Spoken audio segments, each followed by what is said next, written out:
మీకు మాకు పొత్తుంది, వ్యవసాయం పొత్తు, కానీ లక్షణాలు కూడా కొంచెం దగ్గర పోలిక ఉంది. మనకు అవకాశం రాగానే రిలాక్స్ అయిపోతాం. మేము బంగళ కట్టుకుంటాం, కారు కొనుక్కుంటాం, చుట్టాల దావతులకు పోతుంటాం. మీరు కూడా అవకాశం రాగానే అవకాశం వచ్చింది ఇంకేముందిలే అలసిపోయినాం దావత్ చేసుకుందాం అని అనుకుంటారు. దావతులు కొంత తగ్గించాలి మనం. ఎందుకంటే రెడ్డికిచ్చినా గూటం రెడ్డికిచ్చినా ఏం చేస్తారా, దావతులు చేసుకుంటారని అంటారు. అది కూడా ఉండాలి కానీ మోతాదు తగ్గాలి. ఇతరులు మనల్ని చూసి అరే పిల్లలు కష్టపడుతురా, బాగా కష్టపడుతురు, మంచిగా చేస్తురు, 10 మందికి సాయం చేస్తురు, ఈ పిల్లలకు అవకాశం ఇస్తే నిలబెట్టుకుంటారు, ఈ పిల్లలకు అవకాశం వస్తే 10 మందికి అండగా నిలబడతారు అని ఒక మంచి పేరు తెచ్చుకోవాల్సిన బాధ్యత మీ మీద నా మీద ఉన్నదని నేను అనుకుంటున్నా.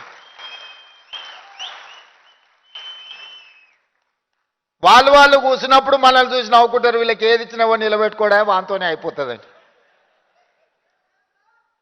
మనం అట్లా కాదు, ఇంకా 10 మందికి నిలబెడతామనే నమ్మకం కలిగించాల్సిన బాధ్యత ముఖ్యంగా నా మీద, సతీష్ మార్గం మీద అయితే ఉందా. ఎందుకంటే అందరు మనల్ని గమనిస్తారు. రాజ్యం ఉంది కదా అని వాళ్ళకి కావాల్సిన పని చేసుకుంటారు, ఎంత నిలబెట్టుకుంటారు చూద్దాం కదా అని అనుకుంటారు.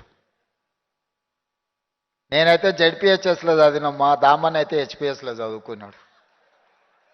వాళ్ళకి తెలవాల్సింది ఏంటంటే నాకు తెలుగులో తెలుసు, మా దామన్నకి ఇంగ్లీష్లో తెలుసు.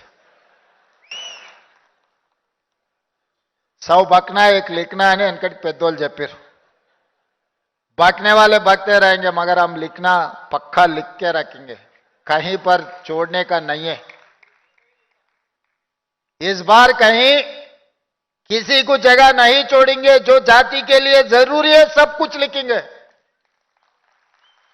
कानून बनाएंगे, कोई आगे कुछ नहीं कर सके.